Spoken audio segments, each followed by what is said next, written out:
Here's my plan to stop the chemical, physical, and emotional mutilation of our youth. On day one, I will revoke Joe Biden's cruel policies on so-called gender-affirming care. Ridiculous. A process that includes giving kids puberty blockers, mutating their physical appearance, and ultimately performing surgery on minor children. Can you believe this? I will sign a new executive order instructing every federal agency to cease all programs that promote the concept of sex and gender transition at any age. Your petty insults when he made are so weak, dude. You have no idea. Like, I don't even understand if you hear yourself talking. Look, you can laugh all you want, but like, I can't read a chart. Like, it's just so hacky. It's so uninteresting. Look, the reason that we brought this up is because I think there are a lot of families out there who don't believe boys should play girls' sports. They're not boys. I'm not going to listen to transphobia at this table. I am not going to listen to you call a trans girl a boy. Are you going to allow me to finish my explanation? When you use a word that's a slur, I'm going to interrupt. That's not how it is. They're not boys. They're not boys. They're not playing girls' softball. I'm not going to sit there and listen to that. Let's reset for a second because, look, this is a really heated issue, right? And Sharmichael, I know you. I know that you understand that people have different views on this. I think out of respect for Jay, like, let's try to talk about this in a way that is respectful. Okay, so let me rephrase this since I'm being targeted here. I don't think you're not, just to be clear, you are not being targeted. I am, but it's okay. I'm specifically saying that I know that you are not intending to be transphobic. He should know that I'm not, but he wants to sit here and calling you transphobic. I'm saying you're using a phrase that you know. So the way regular people interpret it, that's not regular people. That's not regular people. There's no consensus that these are actually boys. This whole thing about girls is a canard. We're talking about a tiny, tiny sliver of the population. That may be the and we're using that my point in terms to take away healthcare from thousands of people. Hold on, just get to your point. My point in terms of its effectiveness.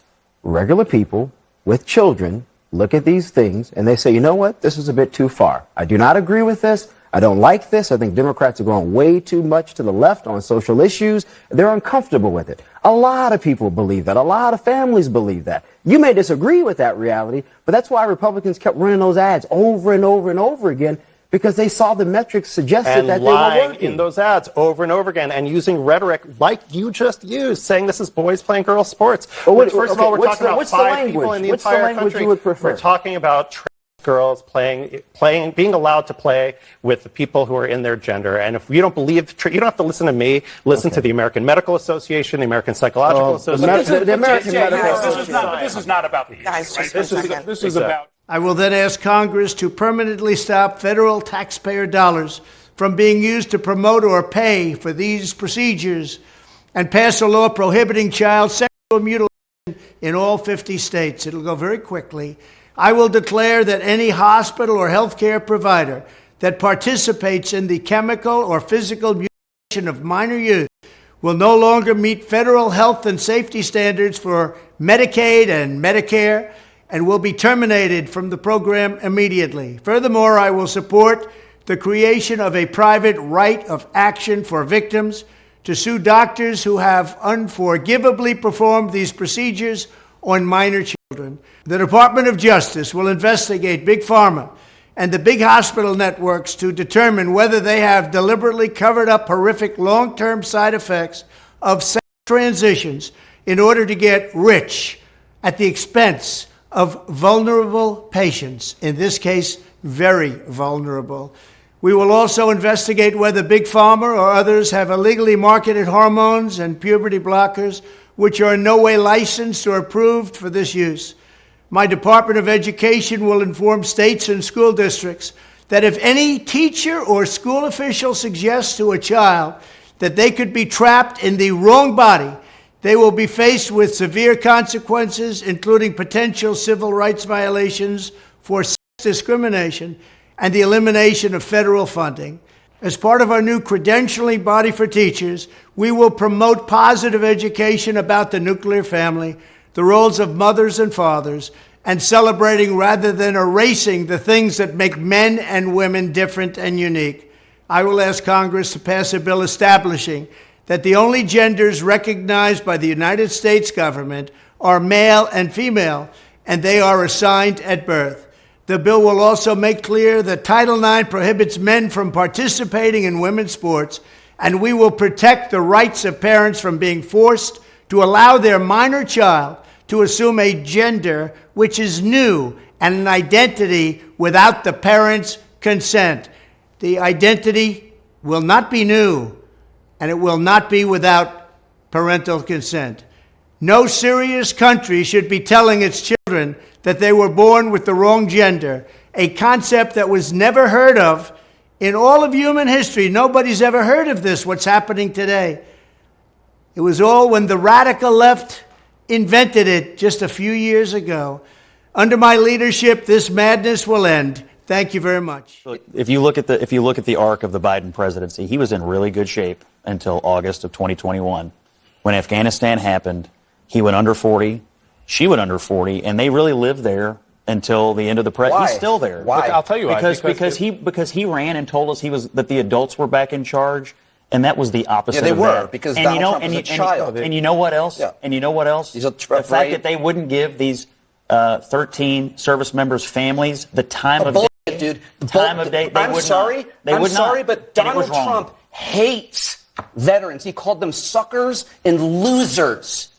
He did. He absolutely, despite he has his whole life. He has his entire life. I know you're super emotional. I just. Of course I am. I'm terrified. I'm telling you, the political reality is that when they made that decision.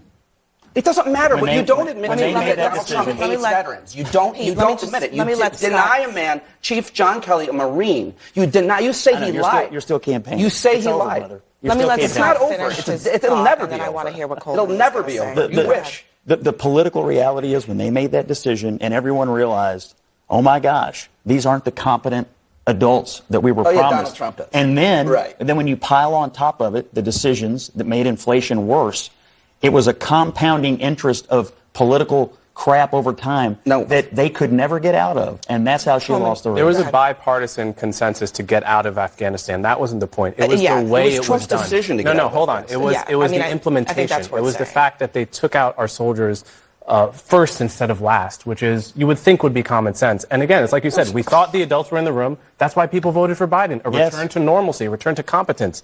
He's a lifelong public servant. We thought we're going to get normal, we're going to get competent. And that's what it's about. We did. And if in the veterans community, Afghanistan doesn't signal that. The wars in Afghanistan, the war in Iraq, the Republican policies that led to those wars, the idea that Joe Biden made the final difficult decision, and his administration and his military leaders. I mean, you guys live on the tippy top of bullshit mountain if you actually think that so many people think that the pullout of Afghanistan was the pivot point. Are you kidding me? Well, I mean, I can read a chart and I can read a poll. I guess you can't. How is he going to use undemocratic principles? What measure of intimidation and underhanded shenaniganery will this man use to worm his way back into the Oval Office? And it turned out he used our electoral system as it is designed. And in that moment, I thought, well, I'm not sure we have a team of lawyers for that. Did it the right way. What I'm fascinated about, Dee, is when you see the Joe Rogans and the Theo Vons and Jon Stewart, these podcasts are becoming so influential. Mm-hmm. This definitely was a big change in terms of excuse me, Dom. It was a big change in the election for sure. And I think they had a lot of power to get the message across, not just in short sound bites, but so we could really see the candidates.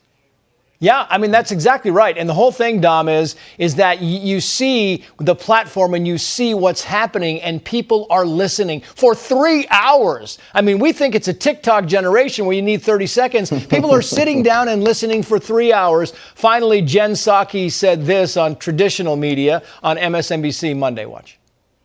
There is a real question I hope people start looking at about who people are listening to. In my view, there was an over-listening to and an over-lifting up of people who left Trump, not people who left the Democratic Party. The people who left Trump, the never-Trumpers who have important voices and that is not the winning coalition. Sometimes, Dom, you just have to say we lost and we need to get better. MSNBC is hemorrhaging viewers.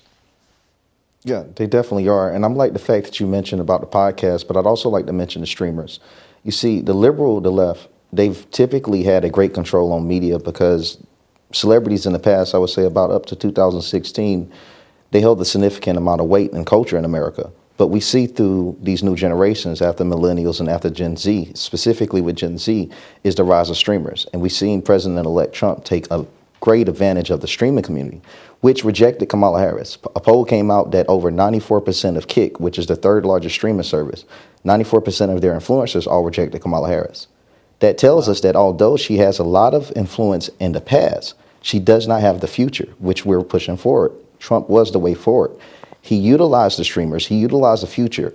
These streamers are the new celebrities in 2024. No one is pushing the numbers that they're pushing, and Trump was able to maintain that and utilize that. I mean, wow. Yeah, having Beyonce, it might matter, but it's nothing in comparison to Aiden Ross. It's nothing in comparison to Casa not telling 40 million viewers at one time. You know, by the time the day ends, about 40 million people seeing that, oh, the Secret Service called me. I denied it. That's a detrimental blow, and it shows who's controlling the culture.